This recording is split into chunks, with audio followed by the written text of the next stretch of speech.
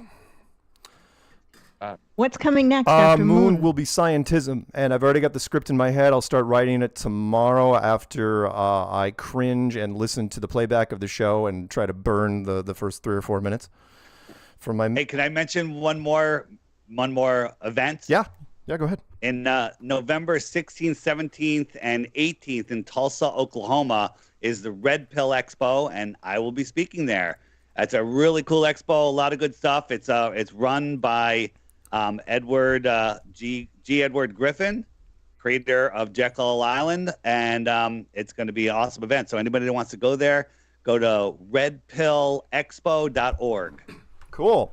And one more thing, this is for Patricia, before we introduce our great and wonderful first guest, by the way, on the new Strange World format. Patricia, do you have any people in the chat room you want to shout out that helped us with the audio stuff?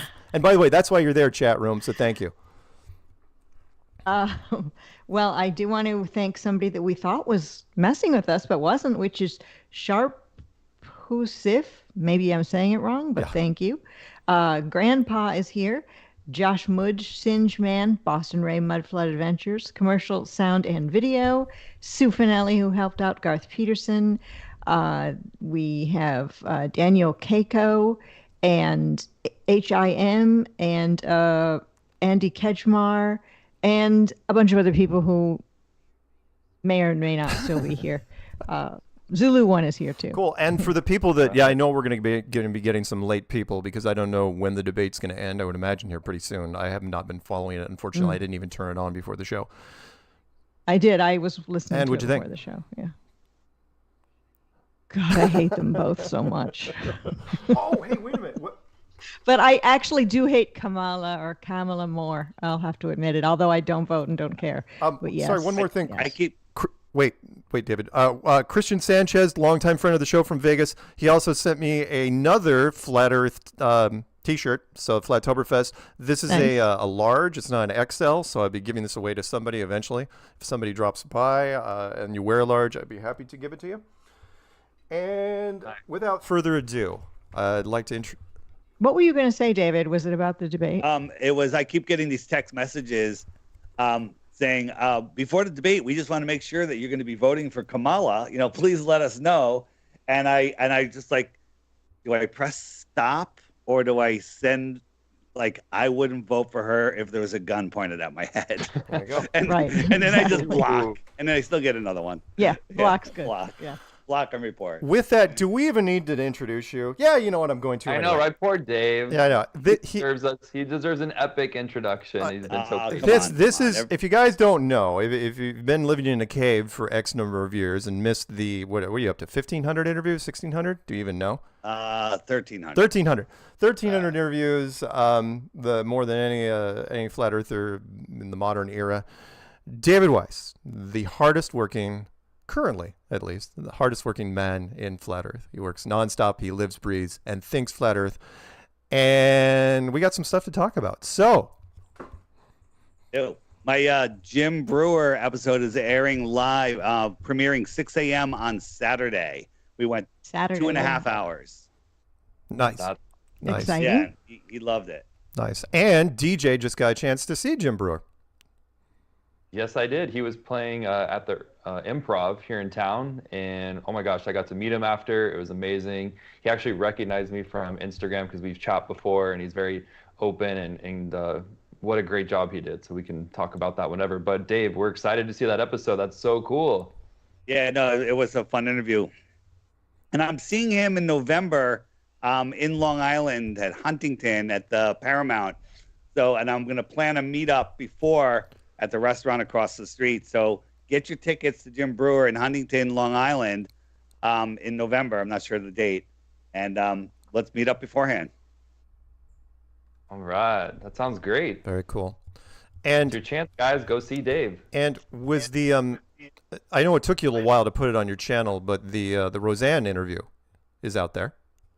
Yeah. That you did. Was that one of your more entertaining ones? I mean, that was a great one, because I'm sitting on a couch. I don't have to pull up all my graphics and stuff. So we had just a real, heartfelt conversation, and she got it. I mean, she was stoned, but she got it. She got it. That's an amazing interview. And she said she loves you at the end. That just warmed my heart so much. It was that was really a fun one. Now, if you notice, all the interviews after, I gave them one of my south compasses. And it's behind her son, the co-host. Every time it cuts to him, you see the compass in the background. That's so cool. Nice. Pretty cool, right? This guy, right? Well, you can't really see it. There it is. But that guy, hard to see. Hard to see. Yeah, they were into it. They were excited. It was like they even said we got new stuff to look into, and and that is exciting because it's like finally true information. It's a blessing when you come across this and you're ready for it. Yep. So what about Candace Owens, though? I mean, I know that you spoke with her, but I have heard that she might be, it's a rumor really at this point, one of the people who's Will going Duffy on behalf of that Flat Earth. There's 0% chance that she's going. True? 0. That is just Will Duffy trying to give himself credibility, and he has none. I agree with that, but he said he's announcing somebody special that is going soon, and I'm like, who could it be? And he kind of hinted. Probably like Simon Dan or something. Yeah, well. Well, should we get into it right away then? Might as well. Yeah, well, welcome, Dave. We're so excited. You were our most requested first guest, so I hope the viewers are excited. But But you do have to go, Dave, though, right? So What, to Antarctica? I never said I want to go to Antarctica and stare up at the sky. I said go to Antarctica, take 2 airplanes, and fly around the coast and meet on the other side. Right. I said that's a task, but I never said I want to go look at the lights in the sky. I did say 10 years ago that there's no circling sun in Antarctica. I still believe that today, right? But if the sun sets in Antarctica, the Earth is not a globe. That's just a fact, because the globe has its set parameters. If the sun sets, the Earth is not a globe. If the sun doesn't set, flat earthers can go, we don't know what the hell the sky is. That's it. It doesn't disprove flat Earth. It just disproves our understanding of the sky. Sorry, Globers, but that's the way it is. Doesn't seem fair, but that's the way it is, because we don't have a set model like you do. Right, and that's a blessing for the flat Earth side, actually, because it's not a death blow. Blessing and a curse. It's not a death blow at all. It's just our understanding of the sky. And the only thing is that title, The Final Experiment. Of course, he craftily picked that one, which is going to brainwash any sort of mainstream person to think that it has made a big decision if something like that happens. But it's just a title. Here's my prediction. There's a whole bunch of scenarios. Are they going to fake it? Are they going to do this? Are they going to lie? Are they going to make a hit piece? I think it's going to be 4 headlines, right? You go out and find a normie and start talking space, right? Someone, anyone, and then say, oh, that car, Elon Musk put his car in space. And they'll be, oh, I love that. Then you go, do you think it's real? And they go, yeah. You go, did you watch any of the footage? And they'll say, no, didn't watch any of it. They just saw the headlines and they believe it. So in December, you got the non-final experiment. Then you have William Shatner, the guy they fake threw into space, Mr. Fatso, and along with Bill Nye and Neil Disgrace. So they're going down there. So they're going to claim whatever they claim. And then SpaceX says they're flying over Antarctica in December. And then Netflix is coming out with another hit piece about flat Earth families that are trying to prove the Earth is flat. And these are families that none of us know who they are. None of us know who they are, right? So God, won't be a hit piece. Netflix wouldn't do that. So you got 4 headlines. I think that's the worst thing that's going to happen. And guess what? It's not a bad thing. It's just going to bring more eyeballs to flat Earth. Now they're going to try to have some sacrificial lambs. Whoever goes, if Austin and Jaron go, they're going to try to hang them up, but I don't think it's going to work. I think it's going to backfire in their face. And, this guy, Will Duffy, is literally one of the biggest liars I've ever sensed, ever met. And I don't like him.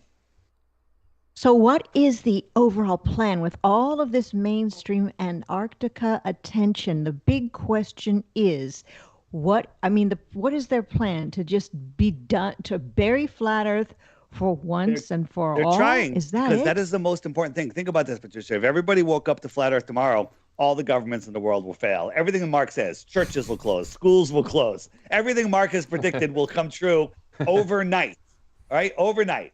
And so they are not going to let us see the sunset in Antarctica. Now think about this. Let's say on a week on either side of the solstice, there is some sort of reflection that shows a sun going around, right? For 2 weeks out of the year. They're hiding it. Every video I've seen from that place in December shows a total overcast sky. Will Duffy is confident it's going to be a blue sky, right? So that's weird. Now, if there was this circling, reflection, light, apparent sun, whatever you want to call it, they're going to hide that, because if people went there and said, oh, yeah, I saw the 24-hour sun, it was awesome, but you can only see it this 2 weeks, then people will go, what about the other 3.5 months? Why don't you see it then? Right? So they don't let anybody see it. And that way they don't, it doesn't bring interest. Like you can go to the north, everyone's like, oh, yeah, 24-hour sun in whatever all those far Norwegian places are. There's tons of people that see it and people go there for it. They don't want people interested in going there. So that is a possibility of, what they have planned. One thing we know for sure, they ain't going to let us see the sunset, right? So, maybe it goes and it's overcast, and the whole thing is, whatever. And, maybe they try to fake it. I think they actually do have the technology to fake it. What better place than in their own private studio, which is, their own private area where they have some technology that we don't even consider, we don't even realize. That's a possibility, but I just think they're trying to shut it down. It's not going to work. The genie's out of the bottle. There's almost 200,000 people on the Friend Finder, and it's growing super fast. Right. So it's too late. It's too late for them. Yeah. The final experiment 9 years later, it's silly. It's absolutely silly. It's like, really? I mean, the silver bullet, if you didn't find it in the first 2 years, it became irrelevant. I mean, yeah, if you're gunning for some headlines and some social media metrics and stuff like that, my personal opinion, and these guys have heard me say it before, is that, and you kind of suspected this, Dave, was that they won't, because of the money, 9 out of 10 problems in the world are based around money. Because of the money involved, no one's going to be able to come to an agreement. Which is, I mean, you heard some of the stuff. If Jaron and Whitsitt are on the hook for any of that money, they're not doing it. They're not doing it, right? No. And I have a feeling they're so desperate to get them down there that they'll agree to almost anything. I think that they're actually going to work out the details where those guys are going to have to, if they don't want to go, they're going to have to back out for another reason. But I don't know. I'm not involved with that. But let me ask you a question. Will Duffy brought up a while ago, we said there's only 3 fake videos. And he goes, no, there's not. There's 15 videos of the circling sun. Have you seen those videos? There's a lot of videos. They look pretty interesting. They all have fisheye lenses. They all have warping backgrounds and stuff. You feel like you're in, that Vegas movie with Donnie Depp. Donnie Depp. Wow, Donnie Depp. I'm stealing that. Yeah, it's good. Donnie Depp. Fear and Loathing, right? But and they're all filmed by Anthony Powell, right? So nobody has seen the circling sun except Anthony Powell filmed it 15 times, right? Anthony Powell is connected to Will Duffy. Anthony Powell is the one that got Will Duffy into Antarctica. He got him all of the access, everything he needs. They're working together. Anthony Powell, I believe, works for that company in Antarctica. So Will is lying, right? You don't just drop your life and dedicate everything. Go, me and my wife, we came up with this idea. We just want to put this argument to bed. He doesn't even know the flat earth argument. When Austin asked him, hey, what about this curvature thing? And he goes, I don't know. I haven't heard of those curvature proofs, right? You're trying to do the final experiment and you don't even know our side of the argument, right? He's lying, right? You could say, well, I don't care if he's lying. He's paying. He's putting us down there. Okay, that's one way to look at it. The other thing is you're dealing with somebody who has an agenda. You have no idea what they're up to. And they could be working with some pretty powerful people that are trying to stop the exposing of a very important national security secret. Sure. There you go. Did you hear the interview that Will Duffy did recently? It was on the channel Nachiketa, but on the channel, Will Duffy was talking about when he was in high school. And if you kind of figure out how old he is, that would be sometime in the late 90s, that he decided after watching what he called a video with 2 guys on it, and he doesn't remember who they are, who convinced him in this video that the moon landing was fake. And in high school, he says, he went about and made a presentation to high school, I don't know if it was a class or to an auditorium, that the moon landing was fake. But then he was presented with new information, footage from inside one of the Apollo capsules, that convinced him that the moon landings were real, which is kind of weird because none of those things convinced me one way or the other either way. It sounds like he's making it up to me completely. Anybody that says they like Joe Rogan, there's no way we went to the moon. And then he's like, oh, Neil, great interview. Yeah, we went to the moon. Okay. So I don't know how many times I have to say it. He's lying. Deal with it. Okay. Well, he's lying. I think that's a relief that you have such insight. And I thought the same thing when I saw him. And so obviously I think Austin is savvy, and that's Will just is coming off so diabolical, as if he already knows he's going to have the result that he wants, as if they are plotting something. Right. And so I think it was interesting, Dave, when you said that, what are they going to do, try to fake the sun down there? I mean, where else is all this money going with NASA? They could be preparing for something huge with all the billions that they've collected over the years and not really going to space. And maybe they are making something out of a sci-fi, horror movie, some giant weapon or some giant fake sun. It's like the sky's the limit. This is my point, guys. People really saying that they can't fake a sun out there. What are they going to hang it from a helicopter, hang it from a balloon? What are they going to do? Pull it on a snowmobile? These are archaic thoughts. This is like people from from 100 years ago. not understanding what a flat screen TV is, have no idea. The technology they have in Antarctica is probably so far beyond anywhere else in the world, because my personal belief is there's cities of advanced people in Antarctica beyond where we're allowed to go. There's lots of stories about it. I have no proof of it, okay? But we know that they have military technology down there. There's that one Lockheed Grumman whistleblower about the earthquake machine or something, right? And the Pope went there at one point. Everyone goes there at the weirdest times. So if you're gonna have, could they fake a sun for everyone in the United States? Absolutely not. Could they fake it for a small theater of people freezing their asses off in tents in a little defined area where perhaps you have a screen in the sky that's a lot closer down there than you do here? Sure. I think that they actually could fake it. So they could fake it. There could be some phenomena where there is an apparent sun that circles around. Joe Hanvey, with his model, he's created where he's got the northern star circling, then he has 4 quadrants of the same stars going in the opposite direction. They're all reflections, and it looks pretty good. I don't know if it's perfect, but there is a possibility. The thing is, I think that we should have eyes down there. We should be down there with equipment. We should looking at it, but not under the premise of the final experiment. It should be the first observation. How's that? Right. That's it. Ooh. Well, I mean, there's so many options these days. Projections, look what they can do with holograms, or those buildings in Tokyo or, New York City, Times Square, where they makes it look 3D, like the images are coming out towards you and they're really just flat on the buildings there. So they could be building something to prepare for all sorts of flat earth debunking. Floating city videos. Yeah, I mean, we've been seeing those for years. But that's the problem. Who That knows? when Globers hear this, they're going to be like, okay, guys, you won't believe anything. You flat earthers are just so crazy. And that's the bummer. It's like, actually, this is real, and these lies are going to continue to go, and they're going to do more and more attempts to, throw people off the trail.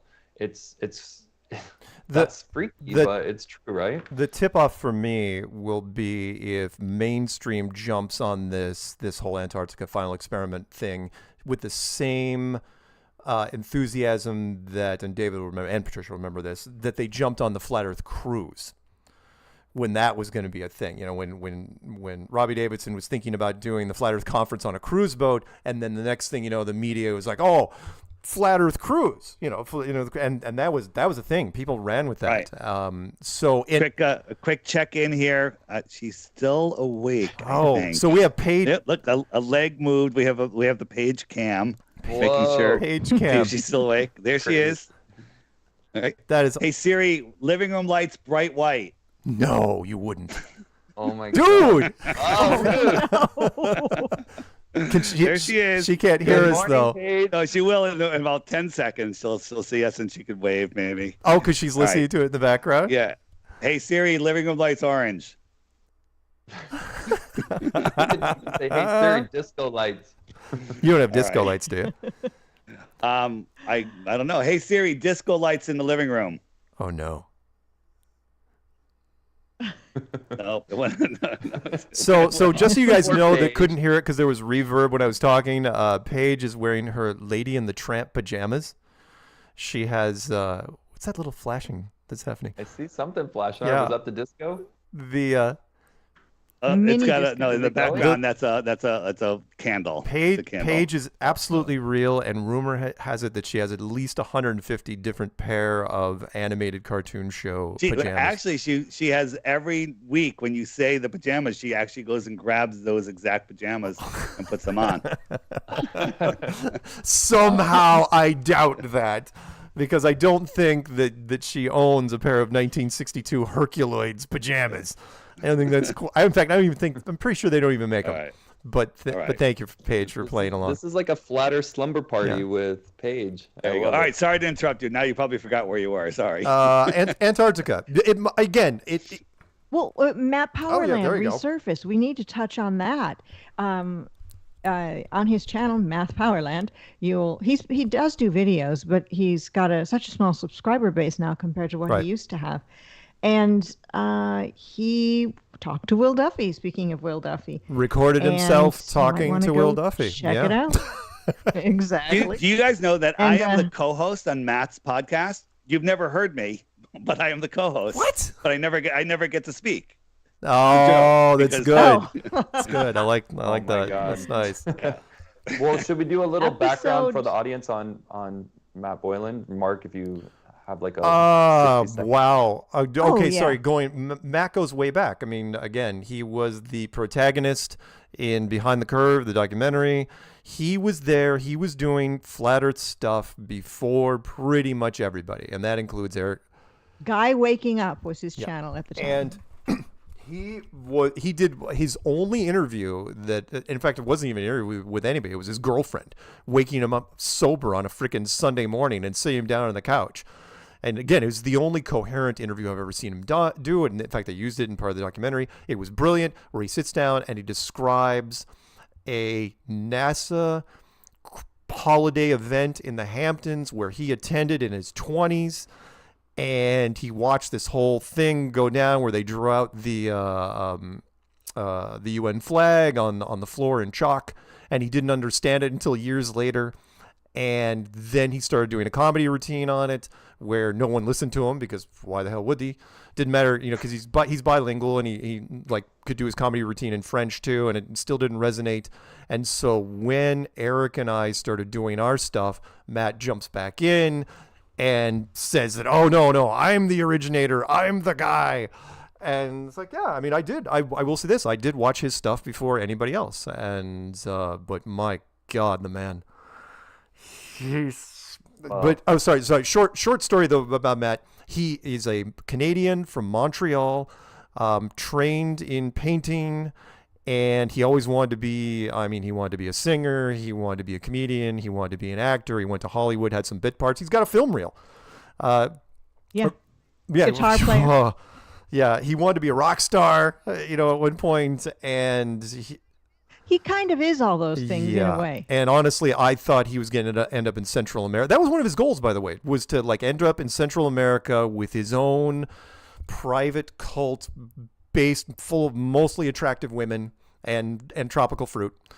And that's what he wanted to do. And he was just kind of, he never, the good and bad for us is he never did a coherent interview in his life. Patricia can attest to that. She's one of the few people that interviewed him. Yeah, it's episode 41 on my original channel. That's been deleted, but then it's up on my new channel, Patricia Steere, and the link will be in the description box. But you can scroll through, find episode 41, and you'll hear him speaking. I believe that was in 2015, December 9th of 2015, episode 41. And it's a pretty long interview, and he pretty much talks most of the whole time. I did manage to get out a few questions, and one of my questions, I'll paraphrase, was at the time he was talking about getting ships and going to Antarctica. And I said, well, that would be very expensive. Are you now in preparation doing a GoFundMe or some sort of campaign where the flat earthers can help fund this process? And he said, no, he's going to do it himself. And it turned out that he did not do it himself. And during the screening in Canada of Behind the Curve, insert eye roll here, people were asking Q&A questions, and I blurted out the answer to one of the questions, which was, hey, what about that guy who said he was going to Antarctica, which is math, in the movie? And the person said, is he going to Antarctica? And I said, no, Math is never going to go to Antarctica. And that inflamed him beyond all reason. And he made maybe 6, 7, 10 hit pieces on me. But in the end, he's still not in Antarctica. However, he did speak with Will Duffy, and you can go to his channel and see what he has to say to Will Duffy. And that's Math, M-A-T-H, Powerland. And that interview is on Math's channel right now. Just recorded 2 days ago. As of today's date. But I think it's worth the listen. Yeah, if you want an encapsulation of what Matt is, there you have it. He doesn't... And he calls us shills, of course. Yeah. And if it wasn't for him, I will give him credit. If it wasn't for him, I wouldn't have done interviews. Because that part was absolutely true, which was I was the guy that, because my phone number, all my contact info was out there, and producers got a hold of me again. There's how a way to get your ego knocked down, and said, "Say, hey, Mark, do you know how to get a hold of Matt? We really like to talk to him. He's got that certain edge." It's like, oh God. And so I would call up Matt. I go, Matt, you want to do an interview? And he goes, no, I'm not talking to the media right now. He was like freaking Prince in that regard. It's like he was all on his terms. And by the time he wanted to talk to the media, it was too late. The window had shut, and they were talking to all these other people. And he had one or two chances to talk to him after that. And he just, again, what Patricia mentioned, when he was talking to Duffy, that's pretty much how he talks to everybody. Right. It doesn't matter if you're a pastor or a good-looking woman or mainstream. It's just him rambling for an hour, at least, minimum. Just nonstop. He doesn't give you any chance to come in.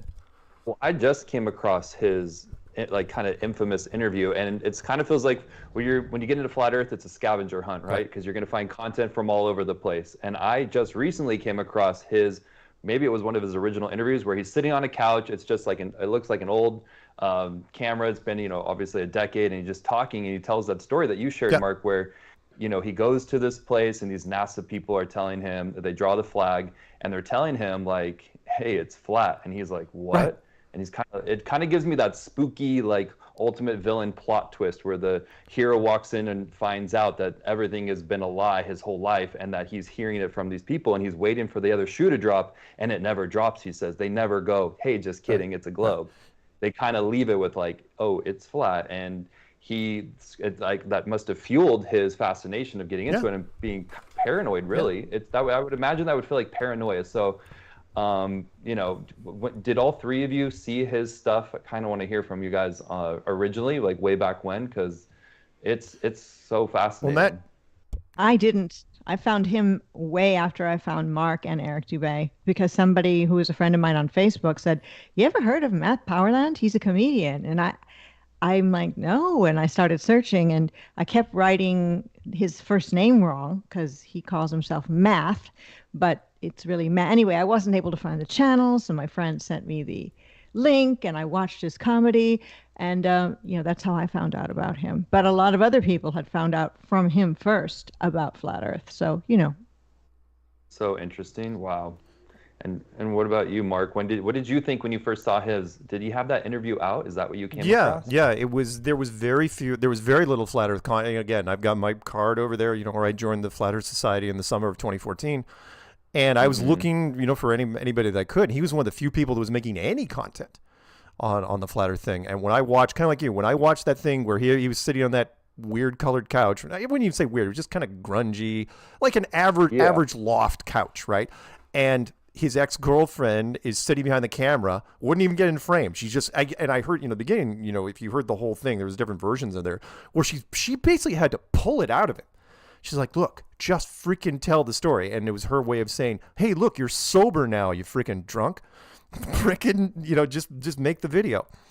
And I got the same thing. I got the chills, which was, I go, that's a good story. Yeah, the chills. There you go. I did. I go, that is a good story. I like the story. And do I think he changed a few things? Yes. Do I think he worked for NASA directly? No. I think he painted a guy's house that worked for NASA. And he took out the degree of separation like many, many people do, which is like, hey, were you on that bus that crashed? Yeah, I was. No, they weren't. They may have been in the same block. They may have been in the city, but they weren't on that freaking bus. Yeah. And no, I loved it. And he was the guy he was literally the first guy that called me. I just finished Clue number 2, Flat Earth Clues number 2. Nobody had contacted me yet. And all of a sudden he calls me out of the blue. Right, and pretends to be somebody else, right? And I could tell by the voice, it's like, all right, who are you? He's like, no, this is Matt Boyle, and then he talks for a couple hours. Wait, who did he pretend to be? Somebody from some educational administration office. He just made up some. Just playing around? He wanted to see. He was trying to feel me out. That's what he said. Who knows? Maybe he just didn't want to give his real identity. But then he gave me some crap because he goes, hey, why haven't you been answering my texts? I've been texting you for the last 2 days. And I go, because I don't have a cell phone? And he goes, and a silence on the other end. If you guys don't know, if you don't have a cell phone and somebody texts that number, it just goes off into space. It doesn't bounce back to the phone and saying, you know, text undeliverable. It just goes off into nothing. It evaporates. And that's what was happening. And so he just in desperation picked up the phone and called me.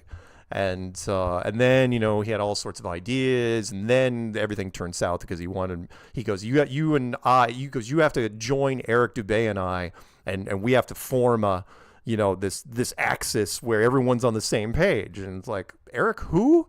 And then only later, you know, Eric's people reached out to me. Anyway, Dave, when was the first time you ran into?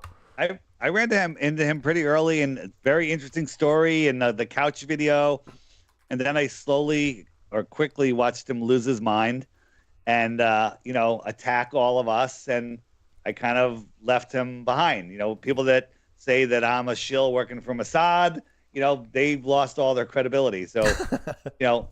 And then one day something was up. He saw, and I called him, or he called me. I can't remember. And we started talking. I got in like 2 sentences, and then he just kept talking. I told you earlier, I got on my bike. I went down to the beach. It was like 5 miles away, around the beach. I went around. I went all through all the back roads. Ended up back home. Like 2 hours. Yeah. He didn't stop talking for 2 hours. Yeah.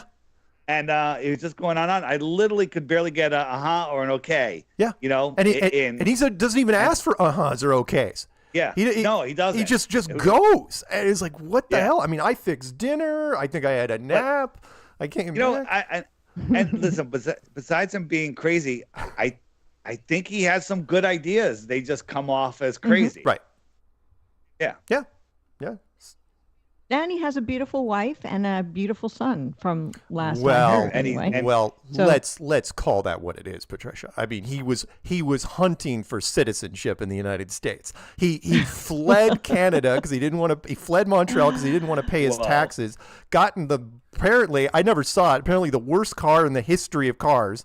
Like drives down the East Coast all the way to Florida, down through Texas, then finally comes up through Vegas, looking to hook up with, you know, because Matt, you know, even now he's not a bad looking guy, but you know, in his 20s he was a freaking rock star.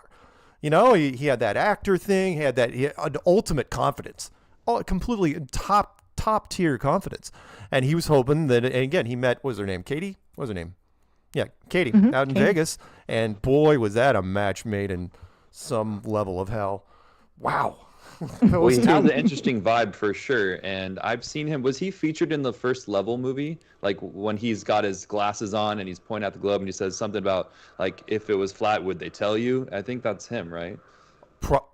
Yeah, that's him. Oh, so creepy. It's like I could see why the Globers would be like, "You're falling for the side," because this is just out of a Hollywood movie script where this guy says that he hears from NASA insiders that the Earth is flat, and then people see it and they start getting curious, and then this starts to grow. But we know that this is growing all over the Earth, independent of this video. So right, it was kind of like, it's just kind of a good, when the Flat Earth movie comes out someday, guys, or if anyone's writing this down, the chain of events, that's a really good opener.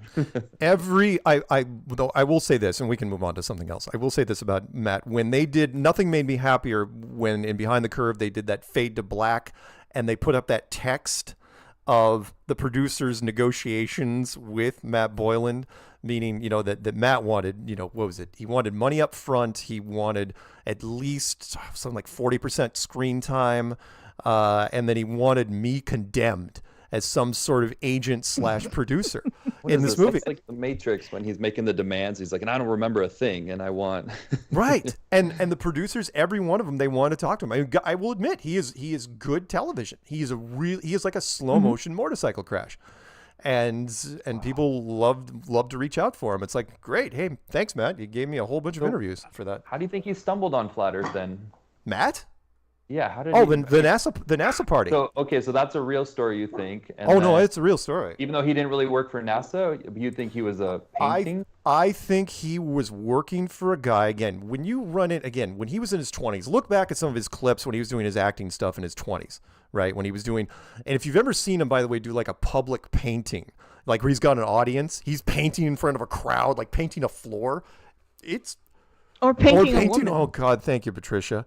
Yes, he'd hire models and do body painting, which to various music things, and it's entrancing. And you're watching, it's like, wow, this guy again. And his floor painting's really good. Yes. And his wall painting of people is he's really talented. But I think he was invited because, engineers and your high-level tech guys, they're pretty boring dweebs, right?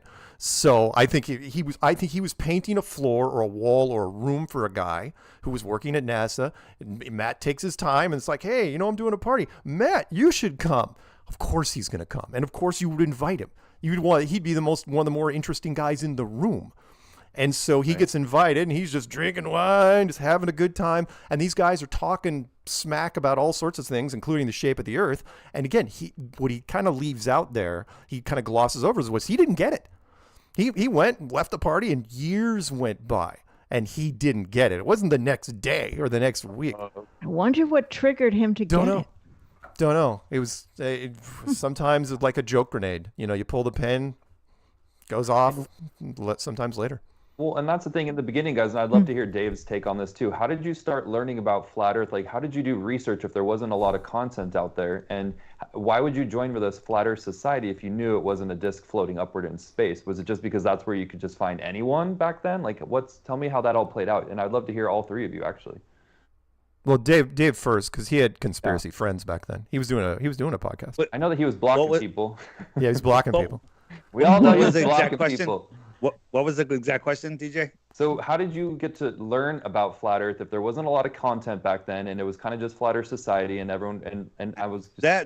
you know what? I've never been to the Flat Earth Society. I mean, I might have like a couple of years ago went there and just peeked, but I would see it and just know that it's nonsense. But when I started, Mark had some clues out. Eric DeBay had his 200 proofs, I think, and I think Stinky Cash might have been out. I think you started before. I think you started before the 200 proofs. Right. Oh, yeah. I think that came out later. But there was YouTube. The little content there was, YouTube was recommending it. YouTube was finding the stuff for you. Now you can't find any, even though there's tons. You're just getting propaganda. It was really the glory days back then. You didn't even have to do much to get the info, and that's why people said it's a psyop, because we were being fed the information. But it was because they didn't have the algorithms that they've got now. Before Google Hangouts, we had Skype groups. It was a bunch of us: Mark, Patricia, me, John LeBon. You remember John LeBon? Yeah.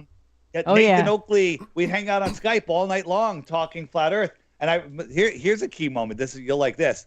We've been doing these night after night after night. There's 10, 12 of us, 15 of us in there, whatever.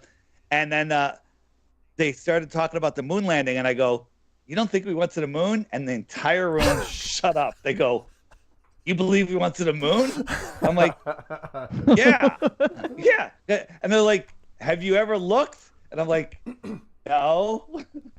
And it took me 5 minutes, and so I became a flat earther before I became a moon landing denier, which is kind of backwards. Yeah. That is unusual. Because it is a stepping stone, I think, in the conspiracy, monopoly.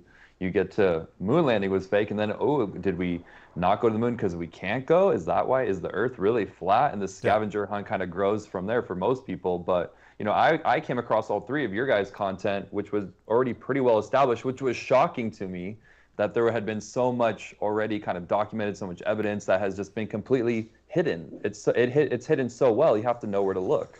But for you guys back then, Patricia as well, and Mark, I mean, where did you guys learn about Flat Earth to kind of verify that this wasn't just fake being faked itself? I mean, I know there was old books, but did you do any experiments, or what kind of helped you along?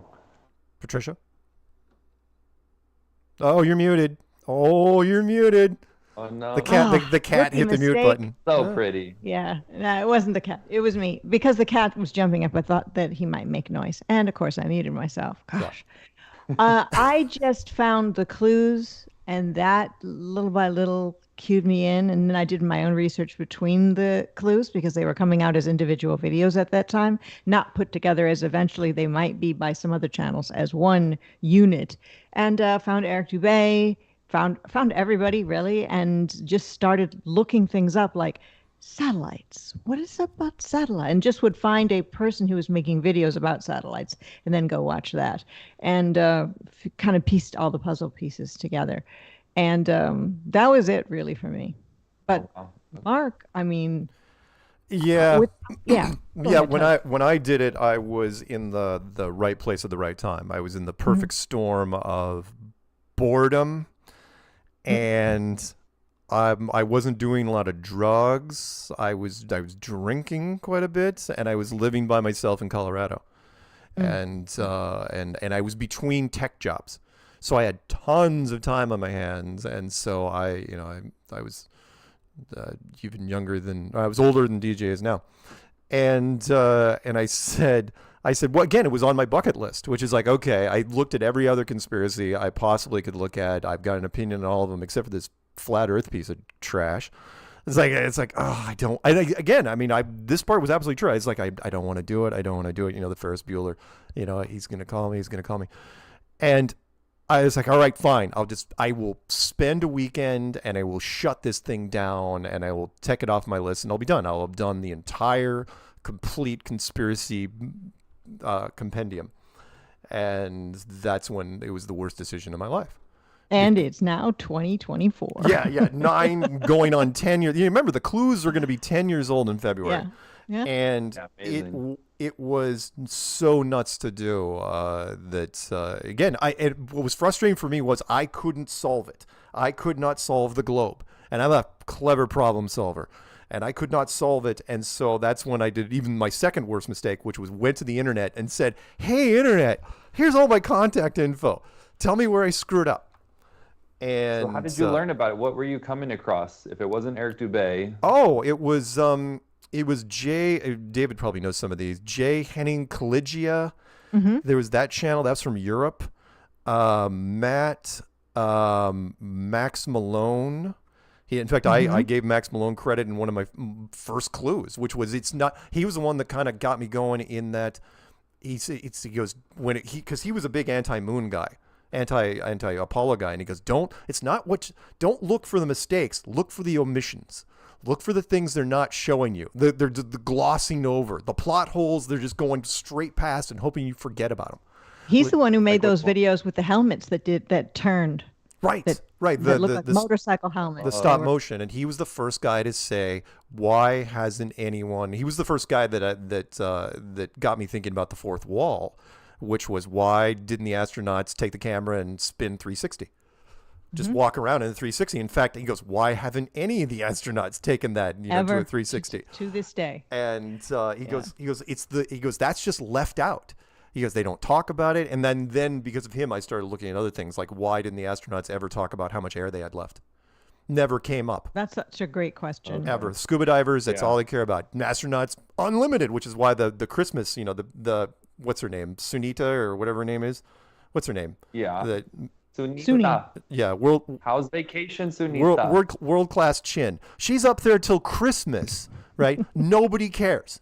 It's like, how much water? How much food? No, anyone going to open up a panel and show us how much food and water? Where's that stored? Nope, not even just going to go right. It's straight up Hollywood. Right. So these are all really good points that you put in the clues, which are just they seem so well rounded and polished and easy to listen to.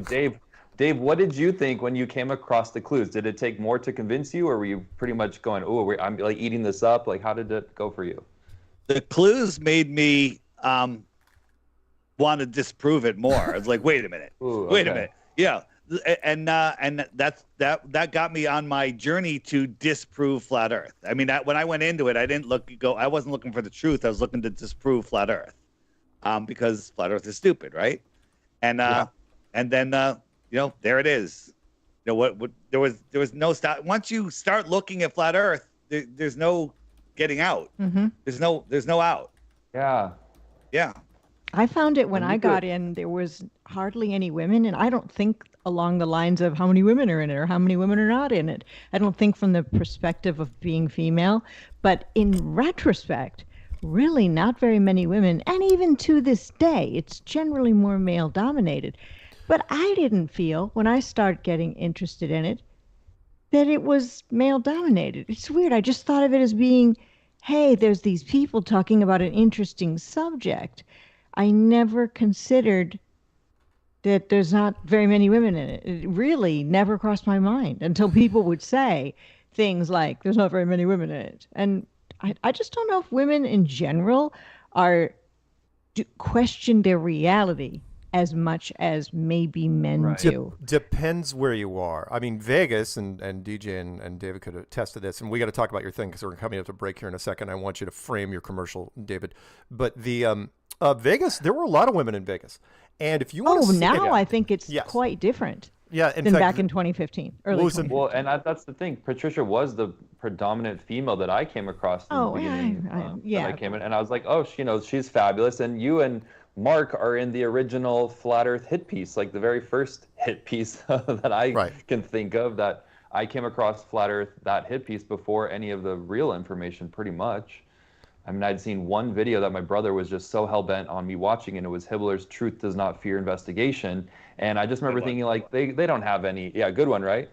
And the only thing that stuck with me all those years was Ships Over the Horizon. It never left my thought, the back of my mind. And I was like, that is so weird, actually. So, from there, it took 7 years to get back into it. But Dave, it's fun to hear how your journey got kickstarted, because you go from blocking people to just on fire for Flat Earth. So you're trying to debunk it. When did it start to turn the corner for you? Well, the Ships Over the Horizon is what got me, because I live on the water. I know what I can see with my naked eyes, and that's when the P900 came out. I bought a P900, a tripod, and literally I went to the beach, and the water was calmer than it's ever been. It was cool. There was no humidity. It was like the perfect observation day, and I zoomed in on stuff that there's no way I'm supposed to be able to see. Wow. First try. Normally you got to try 10 times to get the right day where you can see, where there's not waves or that marine layer. It was all there, and I was just like, then I immediately went to calculate the Earth curve calculator's wrong, and the Earth is bigger.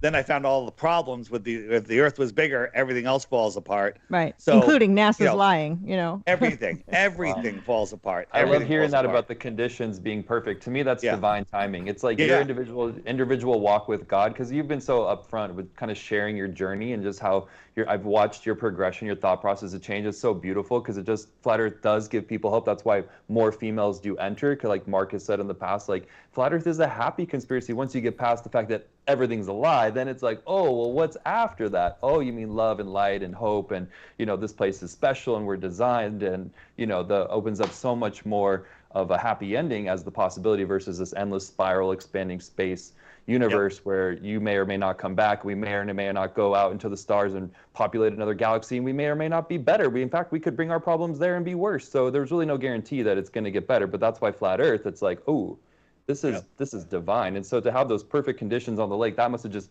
given you the chills of realizing it. Hey, David. Yes. Do this for me, because we're going to do your break.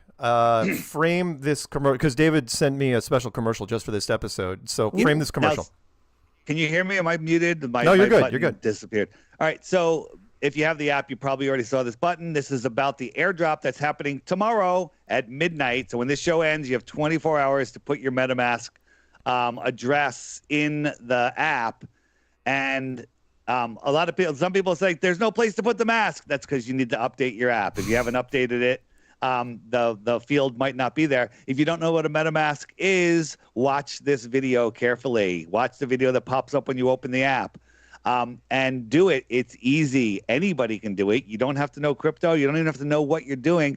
And I'm a scammer because I'm giving you 33 million dome with no obligation and no personal information, right? It's like there's people like, I suspected you, and now I know you're a scammer because, I know you're a grifter because of how is giving away free coins grifting, right? So at midnight, if you haven't had your MetaMask in there, you don't get the free airdrop. But all of your referrals from the beginning of time all the way to this Christmas will count, and you get $1.5 million per referral.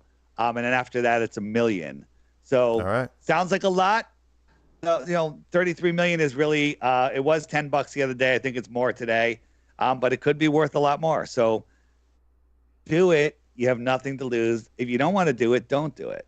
All right. It's possible. Got to watch. All right, Dave.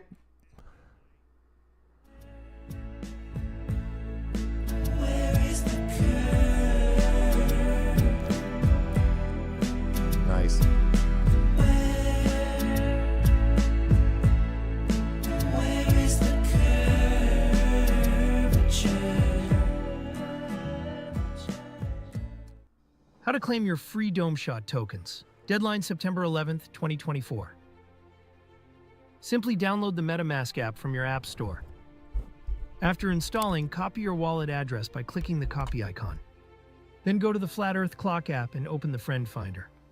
Then open the referral section by clicking the middle button on the upper left. Don't forget to customize your referral code so it's easy to remember. Then simply paste your MetaMask address in the MetaMask field. That's it. On September 11th, 2024, the first 1,000 people that had entered their wallet address will receive 33 million Dome Shot tokens. The remaining addresses will get either 33 million tokens or an equal split of the remaining tokens left in the pool of 85 billion tokens. From the beginning of time until December 25th, 2024, you will receive 1.5 million Dome Shot tokens for every referral point you have. After December 25th, 2024, the referral amount drops to 1 million Dome Shot tokens per referral until December 25th, 2025, or that token supply pool runs out. Go to domeshot.io for more details.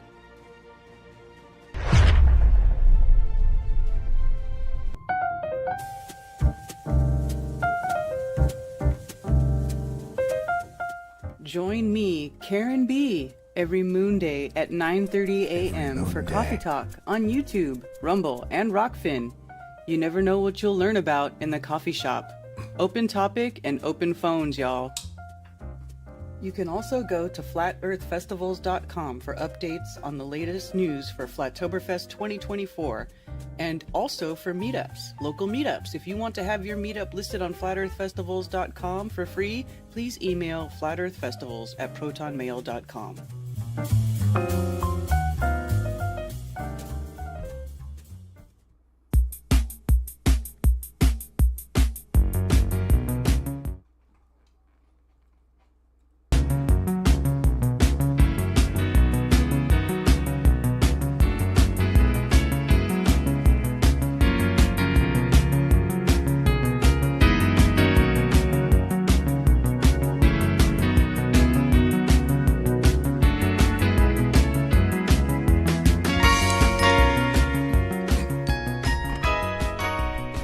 Welcome back to Strange World, part 2 of 2. It's you, me, the always perfect Patricia Steere, the always delightful DJ Curious, special guest David Weiss. Yeah. So he's right below DJ, by the way. If in case you didn't know who he was, he's the guy wearing the Make Earth Flat Again shirt and a wonderful medallion. I think is that an iron coin? This is they're heavy metal. This was silver one. I have a gold one also, and these are made by Kresmic, Kresmic. Nice. Did I spell that right? And Krese, like KRESMIC. I've got one of those. I turned it into a refrigerator magnet, but I don't think it was made by him. Yeah, no, these are like really high quality. They're not that cheap, but they're really awesome, and I love it. It's quite big. So if you're looking for a big medallion, that's it. Hang it from your rearview mirror, in your car, whatever you want. You're gonna need like a nice button-down shirt and a lot of chest hair. Yes, Kresmic.com is where you can find them. You're gonna be wearing that's where the shirt comes to. And by the way, that was Joe Jackson stepping out from his album Night and Day. Wait, you're supposed to help me, you guys. Oh no, Patricia was gonna help you on that one. Hey, Dave's gonna be Flat Earth billionaire real soon when Dome takes off, and that'll be a solid gold. If I become a billionaire, you guys are gonna become multi-millionaires. All right, so so there you go. Yeah. Hey, I downloaded it just in case. I mean, Flat Earthers are either the world's dumbest or this is gonna be genius. You know, I early on in crypto, that when the Bitcoin blockchain split, they came up with Bitcoin Cash, and I got an airdrop of Bitcoin Cash. I was like, what is this? I didn't even know what an airdrop was. Like, there's no such thing as free money. And I ignored it. Like 4 years later, I looked at my wallet and there was $8,000 in there. I'm like, $8,000? Let me see if that's real. And I cashed it out and I got $8,000. Nice. Free. Whoa. Okay. From an airdrop. So. Sure. There is a lot of free money in crypto. There really is. The worst case scenario is you'll learn how to open a wallet. You'll learn how to accept crypto. You'll learn how to transfer crypto, and it won't cost you a penny at zero risk. That's the worst thing. Sure. And in this time with the world falling apart and New York City about to fall, you might need to transfer some money real quick without people asking questions. Oh, shit. Well, so you're not going to steal our identity is what you're saying. You don't have to give your identity. You can have a fake name on the app, and the people like, someone's like, I'm not putting my address on a public form. I'm like, it's not your address. Some people put their home addresses in the MetaMask field. Oh no. They literally put their home addresses in. Oh God. Well, hey, And so I'm what like- was your thought process behind this? What gave you this idea, and where do you see it going? It's actually Matt, my co-host, Matt Long, came up with it. And I'm actually going to build an entire e-commerce store on the app where you can use this for discounts on things. You can buy things with it. You can, I may even have ads. Like if you have something you want to advertise on the app, it might cost you $5,000 cash or a small amount of Dome. I'm going to make the cash price ridiculous, and I'm going to make the Dome price also cheap ridiculous. So you can earn some Dome. Hey, you earn some Dome, you get a spot on the app to put your product as long as it's approved. So there will be more and more use cases for it. And then also you can trade it between each other. There'll be we're thinking about some gambling games, like we'll have like poker or something, but you play for Dome. And there'll just be all sorts of different ways to use it over time. It has more use than Dogecoin. It doesn't pollute anything, and you're waking up people. You're minding it. We call it not mining. It's proof of mind, not proof of work. Oh, I like it. It's proof of mind. And the dome, that's your head too. And the dome is the limit. They say in crypto, it's going to the moon. Guess what's higher than the moon? Dome. Got it. Got Dome? All right, everybody. People go, it's going to the moon. I'm like, yeah, it's not that far. The thing about crypto, though, they always use rocket emojis and going to the moon words. We need to change that. Yeah. Oh, well. I know. I love you to the moon and back. I guess it doesn't have the same punch. I'm like, yeah, it's not that far. It's not that. Whenever someone says something, I'm like, yeah, it's not that far. It's right there. It's right there. I think I can walk there. It's getting closer, actually. Yeah, what we need is we need to find. Elon doesn't even have a yacht, does he? Didn't he give away all of his houses or something? Wasn't that happening? For a guy. Well, Larry Silverstein has a yacht. He keeps it right outside my harbor. Friggin' 9/11 was good to him. Why don't you go pull it? Oh. Look, if you make a bunch of I see what you did there. Yeah, very That's funny. good. That's good. That's good. That's good. Dave, you're going to get famous if you make a bunch of flat earth millionaires. Like those damn flat earthers, they were smart. They were right about this, and they were right about the earth. Yeah, they'll still call me a shill after everyone becomes makes a ton of money.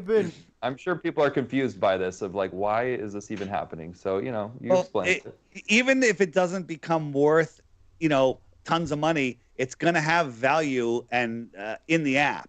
You'll be able to use it for things, right? Okay.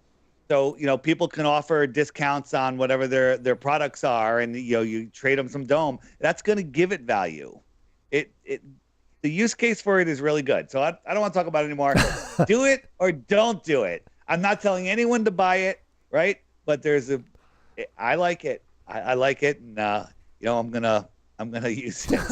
It was easy to set up. I did set up my wallet because you said by September 11th. So hey, you have a chance. Get it done, guys. It is easy. So hey, Dave, I have a quick question. The Mexico thing. Is it really a meetup, or is it just you in a bar? It's me in a bar, but a meetup. There'll be a few people. We're gonna have dinner and have some drinks and hang out and talk. Last time I did it, there was about 10 people showed up. So we'll do it. We'll do it again. That's impressive, by the way. Yeah. That you're just at a bar in freaking Mexico and 10 people show up. Yeah. That's awesome. The app can do that for you. You can pretty much, if you're on the app, have a meetup anywhere. Where just make an announcement on it and boom. What other things are you doing as far as meetups go? I'm doing the meetup with Jim Brewer in North at what the hell's the name of the theater? It's all gone. It's just gone. I've done too many interviews today in Long Island in November. Let's look at his tour schedule. You'll see it. It begins with an H, and the theater begins with a P. That's all I got right now. And so I'm having a meetup in Mexico. I'm going to be at the Red Pill Expo, and on a Mother's Day weekend, I'm going to be in Tennessee or Memphis, Tennessee, at a Patriot conference. I'm speaking there, a 3-day conference. So these things are going to be really fun, and it's going to bring a lot of new people into Flat Earth. These aren't Flat Earth conferences. They're like you got here, and so E. Griffin, or G. I keep saying E. G. Edward Griffin. You guys know who he is, right? Right? Yeah. He's the guy that wrote Jekyll Island, right? He's you've seen him when you see him, but he's like, we need to get a flat earther here. I've been hearing too much about this, and one of the organizers goes, I know just the guy, and so that just happened tonight. I'm booking that, and it's gonna bring a lot of new people in. Like the people there that don't know what flat Earth is, I'm gonna blow their minds with my presentation. I'm gonna blow their minds. That's exciting. I have the same presentation I did at Antarctica, but I've added so much good stuff to it. So much good stuff. I'm gonna have to weed out stuff. There's too much. It's when you have somebody's attention for 45 minutes, there's no way they can't become a flat earther if you got your ducks in a row. That's true. Yeah, it's impossible. It's scientifically impossible to watch my presentation and remain a glober. You're the flat Earth professor, Dave. The Professor Flat Earth Dave.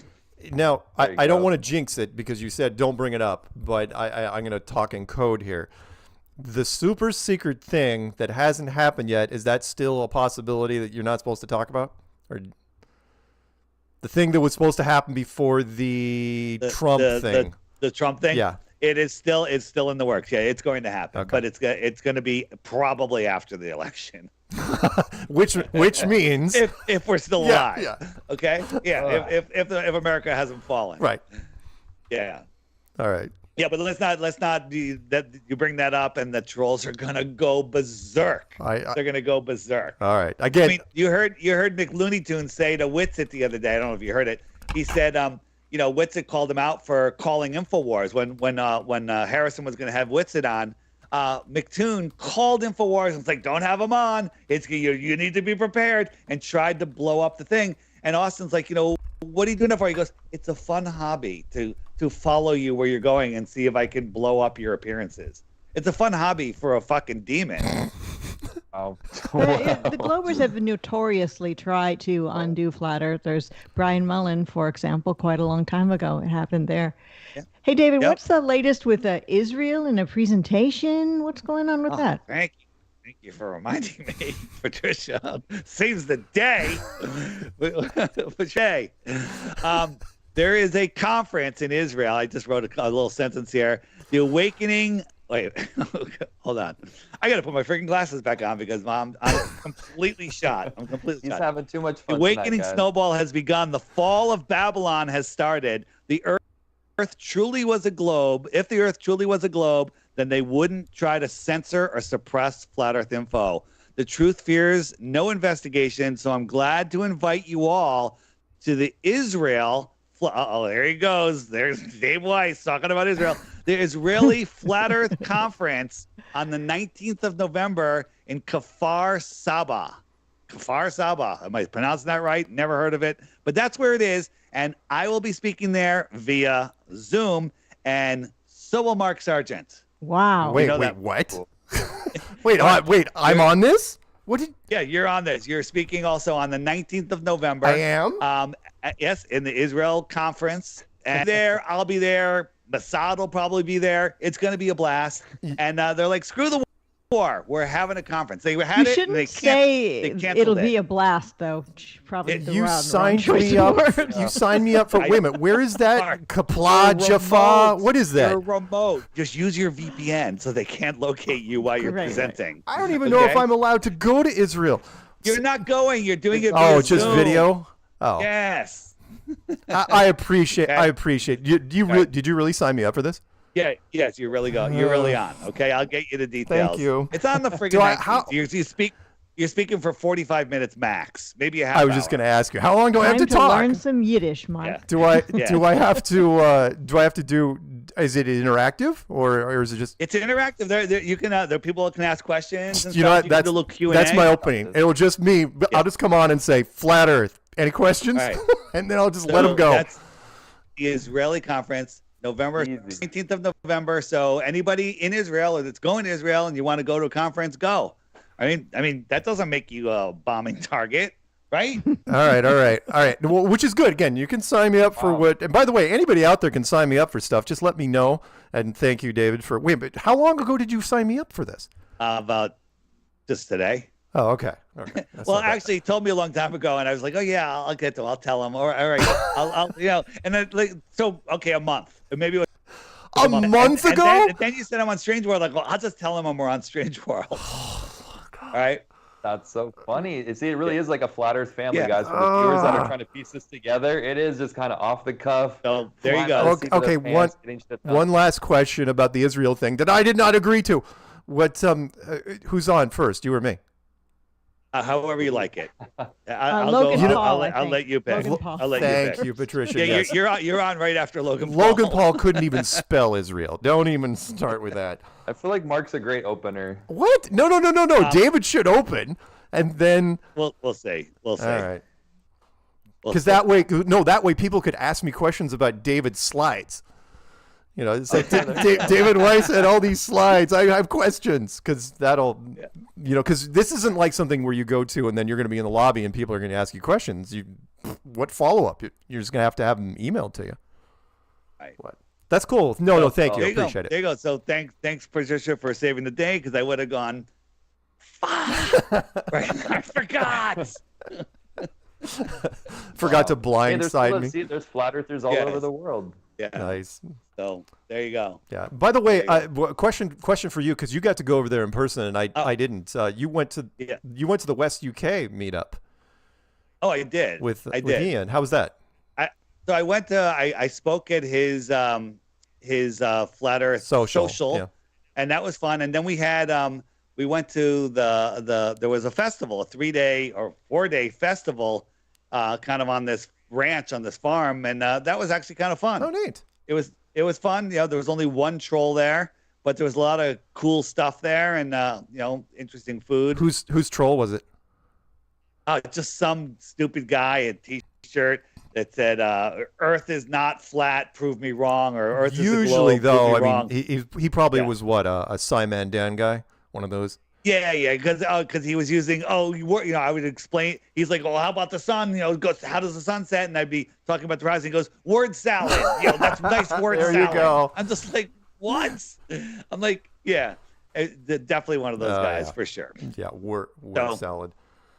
Yeah, he was a horrible father too. He had 2 little kids there that he was exposing them to all sorts of He garbage. brought his really bad. Oh man. He had 2 little kids. Yeah, it was which really bad. reminds me, I want to bring this up really quick. Which is the latest Flat Earth Social had Nathan Oakley there, doing his impression of Lex Luthor. I don't know why he cut off all his hair like that, but whatever, it's fine. It makes him look more. He had good hair. Yeah, I was like, wow, I think but now it cements the whole angry. I'm gonna abuse troll. Did you see John Thor or one of those guys did a montage of Nathan Oakley rant, and they set it to Austin Powers with Dr. Evil. So Dr. Evil's doing his rant at the table and everything, and it's Nathan's voice. Oh, It's pretty good. It's either a Robot Polisher or Thor did it recently. You got to check it out. Awesome. It's pretty good. I felt Yeah. bad, because Ian's feelings were a little hurt that because a couple trolls showed up at the event, And Nathan thought, that I think he thought that Ian hadn't vetted the room very well, and the troll should. So what? Listen, 2 trolls show up. The Earth is flat. Nathan knows his stuff. He should be like, hey guys, let's sit down at a table. Let's put a camera on this and let's have a conversation. Yeah.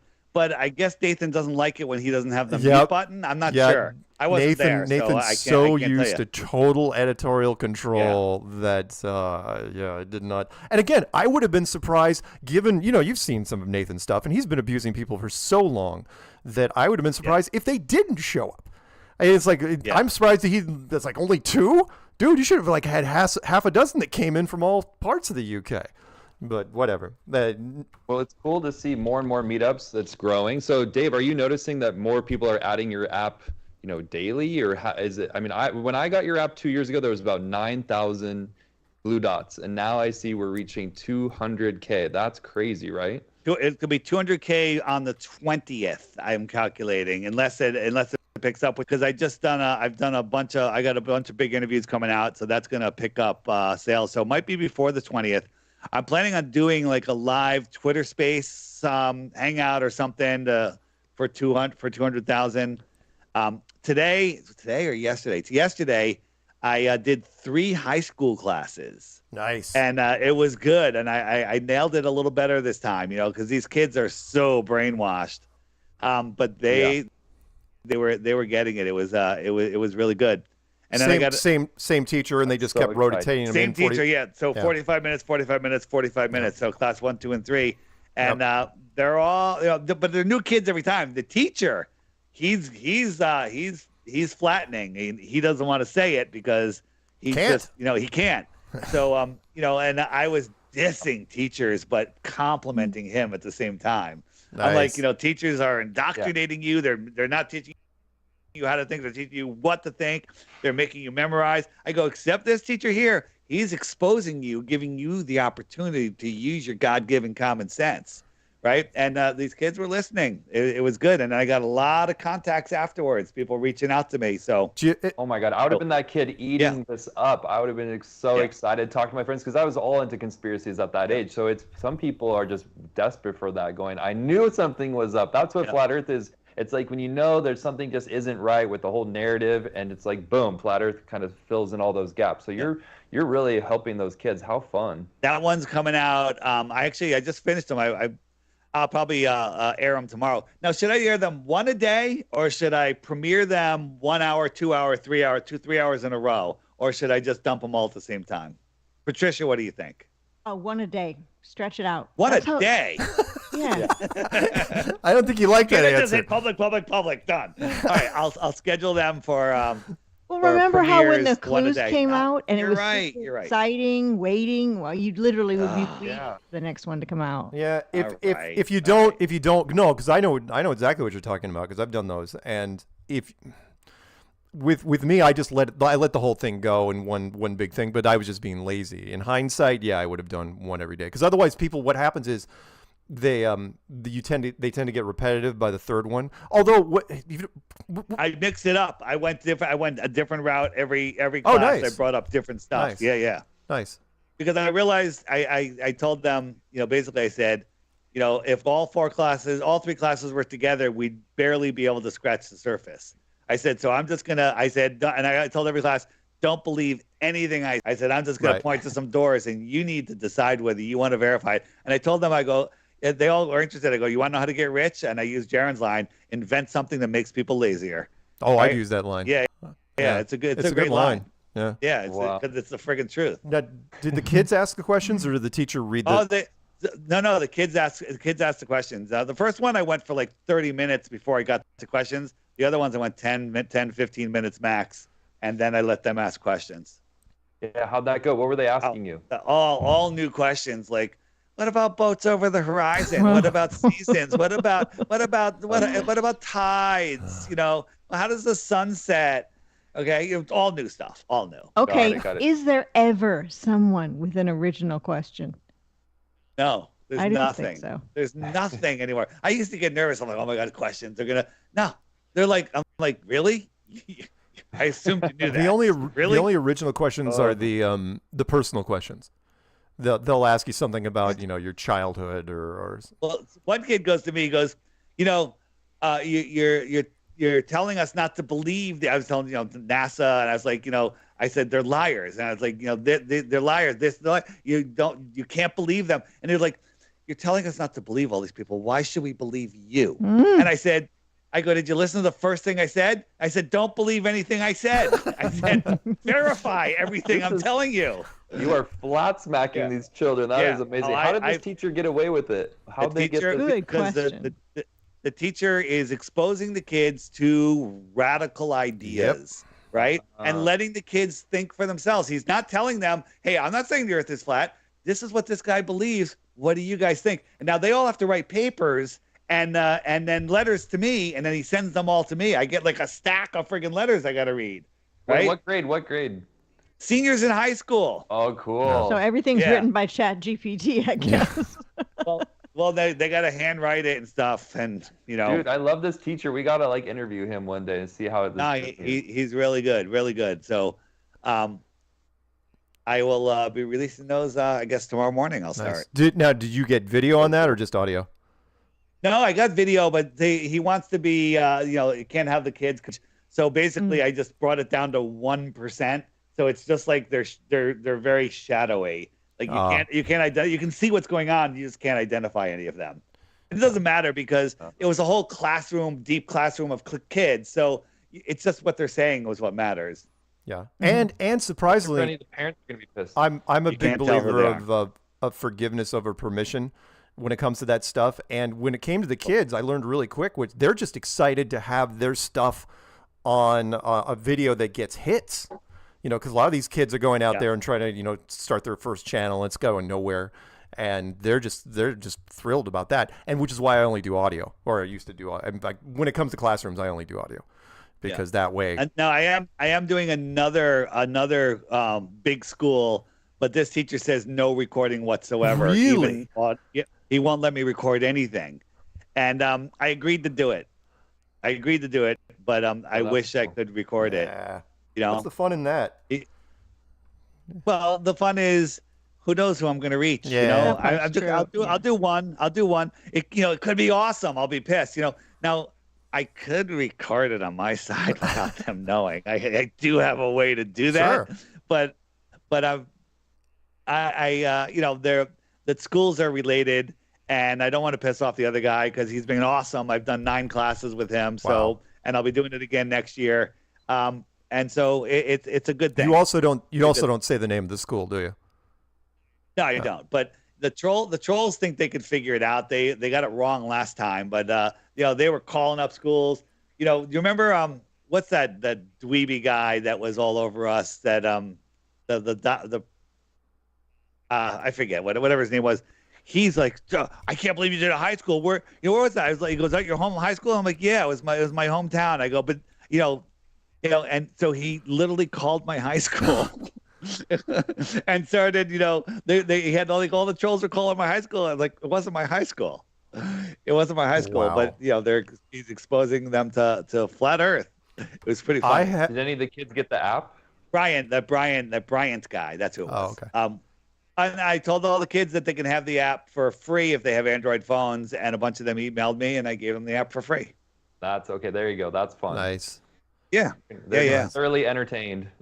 And to some people's dismay, I encouraged them all to watch Old World Order, which is on my website, because we were talking Old World, and they had no idea that there was an advanced civilization here, before us. They had no idea, and I said, start with that, and it's gonna bring them down that rabbit hole. Have you had a chance to do many universities? No, not yet. Mostly high schools. I've done a couple. I think I did that. I mean, I've done some university students, but not 2 university classes. Yeah, that's actually kind of fun when you'll get some university students like in a room together talking. It's like, oh, I'm doing a paper, or we're doing a project. It's like, okay, so we got some time. Yeah. When the sad thing is, high school kids are so indoctrinated it's just so depressing to see how deeply they're lost in the sauce. But these people, at least these classes, these kids seem to have an ability to think a little bit. Good. Right? Yeah, well, I can imagine, because at that age, you're just so into space and all those kinds of conspiracies, and the whole alien allure has only grown since even I was a kid, and I was obsessed with that back then. So, it's a big one to let go. I did talk about that. Every class did ask about what's beyond Antarctica, what's beyond the ice wall, and I said, well, I always preface it and say, we don't need to speculate what's beyond the ice wall to prove the Earth is flat. We can do that right here. I just showed you. I said, but I like to speculate. There's lots of stories, and I told them about Kiribati or Kiribati and whatnot, and they were fascinated with that. And I'm like, so if you like aliens, they make a lot more terrestrials make a lot more sense on a flat Earth than they do in a stupid heliocentric model. Yeah. I mean, they could be right there beyond the ice walls or under the water. It does. You can still have your aliens, like it says in Level With Me. You can still have your aliens on the flat model. It's just they're not from outer space. They're from extra territory. The outer space. Yeah. They're from the outer space. That would have helped me as a kid, because otherwise giving up space was just too much. I mean, Star Wars, all of that, they get hooked on these Marvel movies. There was, I was thinking some, some stuff like this, right? This is a NASA book, right? Looks like this is Uranus. It's a butthole with a poop, right? So because if I show them that, then unfortunately I have to show them this. This is NASA's new book. This is Uranus. This is a kid's book. This is a school book, right? Nice. That's Uranus. I'm dead. Right? I'm dead. And then, are you ready for this? Okay, Mark, avert your eyes. You might not be able to look at this. What? Okay. Because I'm innocent? These are pictures of space from NASA. Oh, someone is effing with them. These are NASA photos of space. Those are NASA photos of space.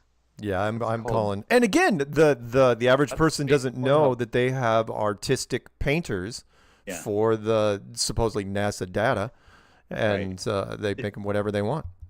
And the coffee, you've seen this, right? I've seen it is just so friggin' bizarre what these guys do, and this woman creeps me out. Like, look, what the hell is going on there? Wow. Yeah.